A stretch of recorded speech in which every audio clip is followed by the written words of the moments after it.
অনেক লাথি খেয়েছি, আর নয়। এবার সোনামণি শাহ কি বলল বিস্তারিত জানতে ভিডিওটি দেখুন। সোনামণি শাহ কি তার আশেপাশে মুখোশধারী মানুষদের আদৌ চিনতে পারেন? প্রশ্নে নায়িকার সাফ জবাব, আমি যদি চিনতে পারতাম তাহলে তো খুবই ভালো হতো।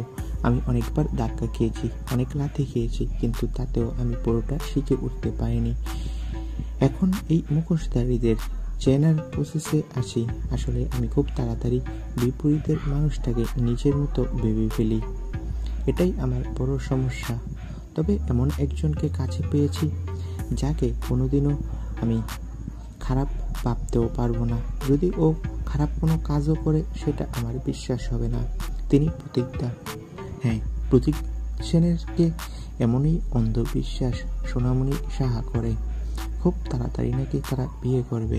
বর্তমানে সোনামণি সাহা খুবই পছন্দ করে প্রতীককে, আর অন্ধের মতো বিশ্বাস করে। তো বন্ধুরা, এই বিষয়ে তোমাদের মতামত কি কমেন্ট করে জানাও। ধন্যবাদ।